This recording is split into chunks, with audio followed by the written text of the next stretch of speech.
Цаануудаа бүхэндээ өнөөдрийн мэндийг хүргэе. За өнөөдөр Японы улсын нөхцөлийн талаар үзэх болно. За Э нөхцөл. За энэ бол хиргааны үсгийн хээ үсэг байгаа боловч нөхцөл болоод ирэхээр Э гэж уншигддаг. За энэхүү нөхцөл нь ямар нэгэн байршил руу чиглэл заадаг. За монгол хэлэнд лүү гэсэн утгатай байдаг. За жишээлбэл суба гэмээс дэлгүүр явна. За гакку гэмээс сургууль явна гэсэн утгатай. За дараагийн дүрм нь болохоор доку эмо икимасен. Икимасен нь шүү дээ. Хашаач яваагүй, хашаач явахгүй, хашаач яваагүй гэсэн утгатай. За энэ дэр мөн асуултын араас муу нөхцөл ороод үүлүүгийн үүсгэл орж байвал тухайн зүйлийг тгээгүй гэх утгыг илэрхийлдэг. Жишээлбэл наниму табемасен дэшта, нариму имасен, дорему ваташи но хонжи аримасен. Аль нь ч миний ном биш юм аа. За энэ дасгалыг би даалгаврын хэсэг рүү оруулах болно. Та бүхэн харж байгаа тийгээрэй.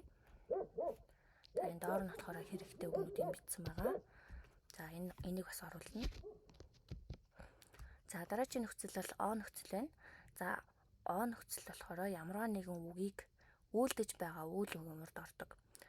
Монгол хэлээр орчуулах юм бол ийг, аагийн дөрвөн зэрэг, аасын дөрвөн зэрэг гэх нөхцөлтэй адил утгатай боловч нээх орчуулагдаад байдаггүй. Жишээ нь ном уншдаг гэх өгүүлбэрийн номыг уншдаг, хоолыг иддэг гэх мэтээр ямарваа нэгэн нэр үгээр үүдэл хийж байгаа тохиолдолд заавал энэ нөхцөлийг авдаг байгаа. Жишээлбэл шижижиний аса гохан о табемас. 7 цагт өглөөний хоолоо иднэ. Хоо юмимас ном уншдаг. Нихонго о бенкиу шимас. Японы сурдаг гэх мэт. За энэ дасгалыг бас би оруулах болно. Та бүхийгээрээ. За энийг ч гэсэн. За дараагийн нөхцөл бол Д нөхцөл байна. За Д нөхцөл нь өгүүлбэрт араасаа авсан өгнүүдээс хамааран олон янзын утгыг илэрхийлдэг. Энэхүү нөхцөл нь ерөнхийдөө байршил ямар нэгэн зүйлийг хийж байгааг мөн ямар нэгэн зүйлийн шалтгааныг заахад ашигладаг. За үлд болж байгаа газар дээр орж байгаа Д нөхцөлийн утга нь гэх юм бол ямар нэгэн газар ямар нэг үйлдэл болж байгаа бол ашигладаг. За энэ монгол хэлэнд Д юм уу Т гэсэн утгатай байдаг. Жишээлбэл өргөө эйга канде эйга о мимас. Өргөө кино театрт кино үзсэн мимаста. Ресторан де кейки о табемашта. Ресторанд торт идсэн. Хачижини жимүдэ үндөө шимас. 8 цагт фитнест дасгал юм. Тэгэхээр энэ дэ бол ямарваа нэгэн үйл хөдлөл заавал болж байгаа тохиолдолд авагддаг нөхцөл шүү. За дараачих нь болохоор хэрэгсэл материал Д гэсэн утгатай байна. За энэ хүү Д нь болохоор тийм зүйлээр тэгдэг, ийм юмар явдаг ч юм уу. Нэг тийм ямарваа нэгэн зүйлээр тэгдэг ингэдэг гэсэн утгатай байдаг. За монгол хэлэнд арын дөрвөн зэрэгтэй утгад үздэг. Жишээлбэл бас үдэ каша гэмээс автобусаар ажил руу явдаг. Нихонго дэ ханашимас. Япон хэлээр ярьдаг. Хашиде асагохон табемас. Савхаар өглөөний хоолоо иддэг. За энэ асуулт нь болохоор нанде гэж асуулдаг. Тэгээ нанде кайшаe икимаска. Юугаар ажилдаа явдаг вэ? За энэ болохоор нөгөө нэг нанде буюу юу яагаад гэсэн үгтэй ер нь хандуурчих гэдэг. Тэгэхээр ер нь өгүүлбэрийнхаа утгыг сайн харж агаад ямар Д нөхцөл ямар утгатай вэ гэдгийг сайн бодох хэрэгтэй. За дараачих нь учир шалтгааны араас Д. За ямарваа нэгэн хүчин зүйлийн улмаас ямар нэгэн нөхцөл байдалд үнэлсэн монгол хэлэнд нэх орчуулах тухгүй боловч ойлгохтой улмаас учраас гэх мэт хэлж болно. За жишээлбэл казэдэ тайхэндэс. Казэдэ ясамимашта гэдэг ч юм уу те.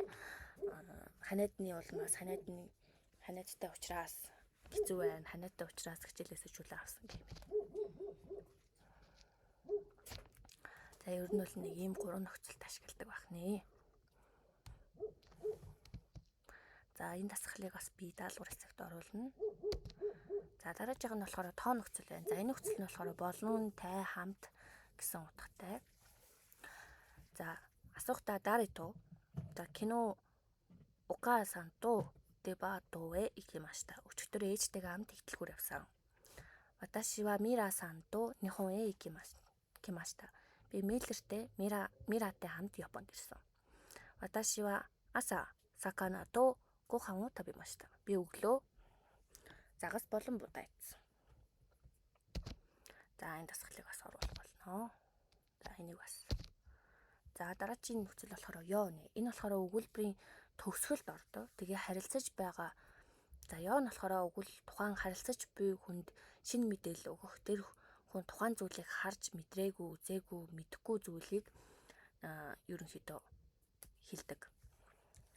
Мэдээлэл хүргээд шинэ мэдээлэл түгээх зорилготой. Жишээлбэл дайжибу дэсё. Зүгээр штэ, болно штэ. Тэ коно кейки ва ойшii дэсё. Энэ торт амттай шүү. Энэ одоо тортыг өмнө нь нөгөө харилцаж байгаа хүн мэдэхгүй, үдэж үзээгүй. Учираас амттай гэдгийг шинэ мэдээллийн нөгөөндөө танил. Одоо түгэж ийна гэсэн. За коно хито ва Танака-сан no ока-сан дэсё. Энэ бол Танакагийн ээж шүү дээ, ээжтэй. Энэ хүн бол одоо тэр харилцаж байгаа хүн нь Танака гэдэг хүний ээжийг урд нь харж байгаагүй. Тэгээд танилцуулж хэлж байгаа. За нэ болохоор тухайн харилцаж буй хүн нь одоо ярьж байгаа зүйлийн талаар мэддэг, мэдэрдэг, урд нь мэдэрч үтсэн. Одоо монгол хэлэнд орчуулах юм бол тэ гэд одоо сэтгэлийг асууж байгаа. Кимура-сан no neko wa kawaii desu ne.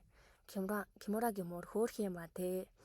Ано хито ва Кимура-сан no ока-сан desu yo ne. Тэр хүн Кимурагийн ээж те гэх мэтэр. За суу дэс гэдэг үг гэлээ байна. За суу дэс нь болохоор тийм ээ мөн суу дэс ка гэх юм бол тийм үү. Сууж аримасан гэх юм бол биш ээ, тийм биш гэсэн утгатай. Жишээ нь ано хито ва Танака-сан no ока-сан desu yo. Сэм үү. Гэт хэлээд одоо мэдээлэл өгсөн чинь суу дэс ка тийм үү. Сэрэва телефон каадо дэс ка. Энэ бол утасны карт уу гэсэн чинь нөгөөт нь хай суу дэс тийм ээ мүү. Сэрэва телефон каадо дэс ка. Ие сууж аримасан. Тэр утасны карт уу гэсэн үгүй тийм биш. За өнөөдрийн хичээл энэ хүрээ дуслаа. Хамт байсанд баярлалаа.